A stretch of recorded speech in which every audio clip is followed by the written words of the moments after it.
بسم اللہ الرحمن الرحیم۔ ابھی ہم پڑھتے ہیں متعلقات النصوص۔ نصوص یہ جمع ہے، اس کی واحد نص ہے۔ نص کی لغوی معنی ہے واضح ثبوت، آشکار یا ظاہر کے۔ اصولی طور پر نص کہا جاتا ہے قرآن پاک کی آیات یا احادیث مبارکہ کے لیے بھی نص کا لفظ بولا جاتا ہے۔ نص کی لغوی معنی، نص کی اصطلاحی معنی یہ ہے کہ جس معنی کے لیے کلام لایا جائے تو وہ کلام اس معنی کے لیے نص ہوتا ہے۔ متعلقات النصوص یعنی نص سے جو چیزیں تعلق رکھتی ہیں ان کو متعلقات النصوص کہا جاتا ہے۔ اب یہ جو متعلقات النصوص ہیں یہ استدلال کے اعتبار سے چار اقسام ہیں، یعنی قرآن پاک کی کسی نص سے جو دلیل اخذ کیا جائے گا، دلیل پکڑا جائے گا، تو اس کا ثبوت کس طرح سے ہے یا وہ اپنی معنی پر کس طرح سے دلالت کرتا ہے۔ تو دلالت کے اعتبار سے یا استدلال دلیل پکڑنے کے اعتبار سے نص کی چار اقسام ہیں، یعنی جو کہ نص سے متعلق ہیں، ان کو متعلقات النصوص کہا جاتا ہے۔ اور ایک جو چیز ہوتی ہے متقابلات النصوص، یعنی جو ایک دوسرے کے متقابل آئیں، آمنے سامنے آئیں، اس کی پھر 8 قسمیں وہ انشاءاللہ ہم آگے پڑھیں گے۔ پہلے نمبر پہ ہے عبارت النص۔ عبارت النص کہا جاتا ہے وہ کلام جو کسی خاص مقصد کے لیے لایا گیا ہو اور وہ مراد بھی اس سے وہی ہو اور ہر اعتبار سے وہ کلام واضح ہو تو اس کو عبارت النص کہا جاتا ہے۔ عربی میں اس کی تعریف ہے ما سیق الکلام لأجلہ، یعنی جس مقصد کے لیے، جس معنی کے لیے وہ کلام لایا جا رہا ہے تو اس معنی اور مقصد کے لیے وہ کلام نص ہوتا ہے۔ مثال کے طور پر قرآن پاک میں ہے فَانْكِحُوا مَا طَابَ لَكُم مِّنَ النِّسَاءِ مَثْنَىٰ وَثُلَاثَ وَرُبَاعَ۔ اب یہ جو قرآن پاک کی نص آیت لائی گئی ہے دو چیزوں کے لیے، ایک تو نکاح کے لیے کہ بھئی نکاح جائز ہے، حلال ہے، کرنا لازمی ہے، اور دوسرا جس چیز کے لیے لائی گئی ہے کہ ما طاب لکم من النساء مثنی وثلاث ورباع، یعنی زیادہ سے زیادہ جو منکوحات کی حد ہو سکتی ہے وہ 4 ہے۔ ایک تو نکاح کے لیے لائی گئی اور منکوحات کی حد کے لیے گئی تو زیادہ سے زیادہ 4۔ تو یہ دونوں چیزیں اس قرآنی آیت سے ہی واضح ہیں، ظاہر ہیں، اور قرآن کی اس آیت کو اس کے لیے ہی لایا گیا ہے۔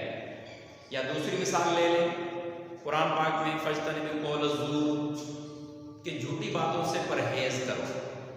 اب یہ عبارت اس لیے لائی گئی ہے کہ جھوٹ بولنا یا جھوٹی گواہی دینا یہ کیا ہے، حرام ہے، اس سے بچا جائے، تو اس کو عبارت النص کہا جاتا ہے۔ اب عبارت النص کا حکم یہ ہے کہ اس سے چیزیں قطعی طور پر ثابت ہوتی ہیں اور ان پر عمل کرنا لازمی ہوتا ہے، ضروری ہوتا ہے۔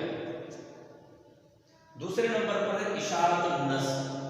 اشارت النص وہ کلام ہے جو نص پر بغیر کسی قسم کی زیادتی کے کلام کے ضمن میں الفاظ سے سمجھ میں آئے، یعنی یوں کہہ لیں کہ نص پر بغیر کسی قسم کی زیادتی کیے بغیر کلام کے ضمن میں کوئی معنی سمجھ میں آ رہا ہے تو اس کو اشارت النص کہا جاتا ہے، یعنی نص کے اشارے سے یہ بات ثابت ہو رہی ہے، الفاظ کے ضمن میں یہ بات ثابت ہو رہی ہے، حالانکہ اس کے لیے کلام لایا نہیں گیا لیکن وہ ضمنی طور پر الفاظ سے وہ چیز ثابت ہو رہی ہے۔ مثال کے طور پر سورۃ الحشر کی ایک آیت ہے لِلْفُقَرَاءِ الْمُهَاجِرِينَ الَّذِينَ أُخْرِجُوا مِنْ دِيَارِهِمْ۔ اب یہ جو آیت لائی گئی ہے مہاجرین کے لیے مال غنیمت کے استحقاق کے لیے لائی گئی ہے کہ مہاجرین مال غنیمت کے مستحق ہیں، تو اس حیثیت سے یہ عبارت النص ہوگی، لیکن مہاجرین کو قرآن پاک میں اسی آیت میں للفقراء کہا گیا ہے۔ فقراء فقیر کی جمع ہے، فقیر کہا جاتا ہے جس کے پاس کچھ نہ ہو۔ اب نص کے اشارے سے یہ بات سمجھ میں آ رہی ہے کہ جو مسلمان ہجرت کر کے مکہ چھوڑ کر اپنی مال و متاع چھوڑ کر مدینے آ گئے، اب وہ فقیر ہو چکے ہیں، ان کے پاس کچھ نہیں ہے، یعنی یہ اشارے سے ثابت ہو رہی ہے کہ جو ان کی مکے میں ملکیتیں ہیں جو کہ اب کفار کے قبضے میں ہیں، اب وہ ان کی ملکیتیں نہیں رہی، تو یہ اشارے سے ثابت ہو رہا ہے، اشارۃ النص سے۔ تو یہ آیت للفقراء المہاجرین الذین اخرجوا من دیارہم عبارۃ النص کی بھی مثال ہے اور اشارۃ النص کی بھی مثال ہے۔ دلالت النص، دلالت النص کہا جاتا ہے ایسا معنی جو لغوی طور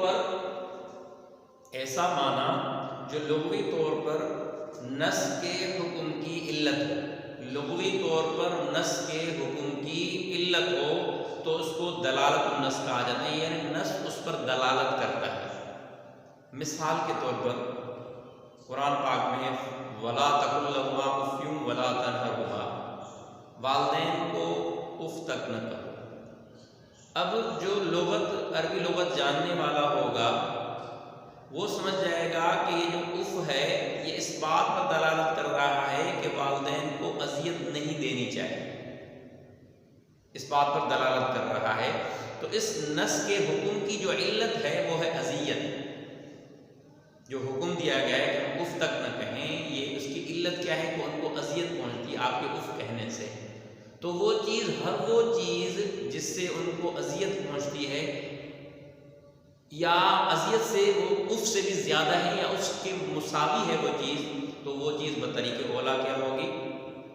حرام ہوگی۔ تو یہ چیز دلالت النص سے ثابت ہو رہی ہے۔ لغوی طور پر جو لغت کو جانتا ہے وہ اف سے سمجھ جائے گا کہ اذیت، اس حکم کی جو علت ہے وہ اذیت، چاہے اذیت کسی بھی صورت میں دی جائے وہ حرام ہے، والدین کو اذیت دینا حرام ہے۔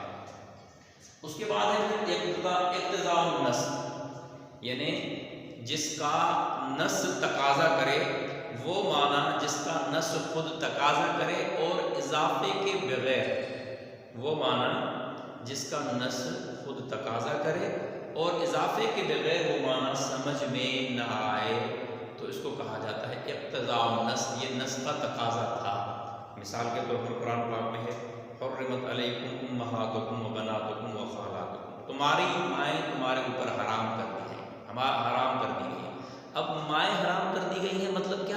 یعنی ان سے نکاح حرام کر دیا گیا ہے۔ تو یہاں پہ لفظ نکاح کا نص خود تقاضا کرتا ہے کہ ماؤں کے ساتھ نکاح کو حرام قرار دیا گیا ہے۔